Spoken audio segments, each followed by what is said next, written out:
Yo, it's your man Ken. Welcome back to more beans. I just kind of want to talk about this because it's been on my mind recently. And since I switched to controller keyboard, I have this joystick that I also use with my keyboard. I feel like I've been on a lot of different inputs, and I feel like I could just bring a perspective, whether it's positive or negative. I'm just going to bring my input, what I think is better, keyboard and mouse or controller, and my reasoning to that. So the first thing, probably most important, one of the biggest areas to practice is probably your aim and just like kind of crosshair placement. In my opinion, I think for me personally, it was a lot easier to practice on keyboard and get better crosshair placement on keyboard because I can use third-party games kind of like Kovacs. And I know you guys know the stories with that. I always talk about Kovacs. I rave about how much I love it. But I just recorded a video about an hour ago and I was talking in this video about how controller players, they don't really have things like Kovacs, especially when it comes to Fortnite and the whole goal is to get really good fast. You're definitely going to need to practice your aim at some point. So if you're on controller, the only option you have is to just go into Fortnite creative and then just do like, there's some maybe like the aim trainers, like Raiders aim trainer that he came out with like a couple months ago. That's probably the closest thing you're going to get to Kovacs. It's definitely a really good option, but on Kovacs, I'm not going to rave about this for mad long, but the one thing I really like about it is that it keeps track of your score. If you were to have aim training in Fortnite where it keeps track of your score and you can constantly break your new record all the time, then I think it would be kind of fair, because that's what makes aim training fun, is when you have something to play for. If it's just kind of random and then you're just sitting there just like,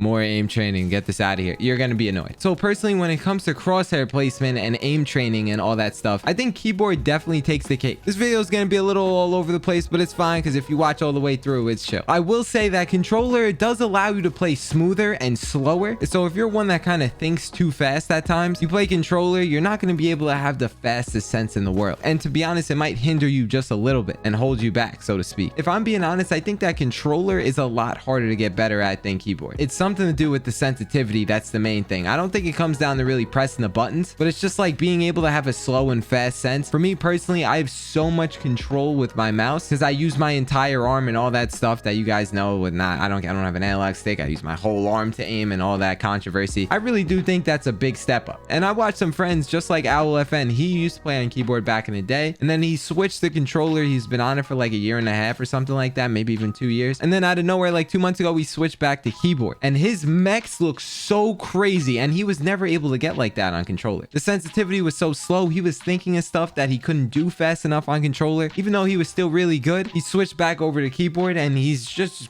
probably even more cracked, I would argue. So personally, whenever I switched over to controller, one of the main things, and probably the most annoying thing about being on controller, is that controllers in general are so trash. It's insanely difficult to get a good controller, but you can almost use any sort of keyboard that's over like $70 and be chilling with it for a long time. Granted, you also need to buy a very good mouse, and you need to have a really good mouse pad, so that thing can cost a lot of money too, but you're going to be in it for way more on controller over the years, because they're always going to be breaking, which one has stick drift, which buttons aren't working right, which buttons are double pressing. I've had my keyboard for literally like 2.5 years. I actually really like it still. I don't feel like it works any different than when I first got it. I don't think any controller player can say that. One thing I will say though is that if you're a streamer, maybe potentially, I don't know, this is definitely a really personal opinion, but I think that watching a controller player is a little bit more enjoyable than watching a keyboard player. I don't know what it is, but it's probably just because I don't do it that I like watching it more, so I could probably see that as the reason. Back in the day when Fortnite first came out, it was super worth to be on controller. Legacy aim assist, for those people who are really OG and know about it, this is during the Unknown Army era. That's when being on controller was super worth, because as long as you had half decent mechs, you practically had aimbot in any fight with any gun. Now a bunch of nerfs came out, they removed legacy aim assist. It's a little bit more challenging to be really good. All I'm saying is respect to all the controller players out there right now, because I think it's a lot more difficult, like I said, than keyboard. One thing I gotta bring up is the fact about when you play a controller, you gotta decide right away, do I want 4 paddles? Do I want 2 paddles? Do I want to play claw? Do I want to play claw with 2 hands? Do I want to play claw with 1 hand? It's really a lot to think about, and if you pick the wrong one, you can really be screwed. Lots of pros that I've talked to, I will say that they said that playing on double claw PS4 controller is probably the best, but it could be the worst for your hands over time, like really long time. Your hands at the start are definitely gonna hurt a lot more. But side note, I don't think it's like the worst thing in the world to play double claw. There's people that do it all the time, and I did it for a very long time, and I don't think that really hurt my hand at all. But everyone's got their own opinion. I'm kind of interested to know what you guys think is the best input. Leave it down below in the comments. I just kind of wanted to make a quick little rant video just talking about controller versus keyboard real quick, because I thought that would be a good idea for the second channel, just let you guys know what I think. I'm gonna start to answer more questions just like this on the second channel, so I can just tell people to go watch it right away. If you enjoyed, hit the sub button for more Beans, the second channel. We got to get this thing filming. Hope you guys are enjoying the new season 2, and I'll see you in the next video. Peace.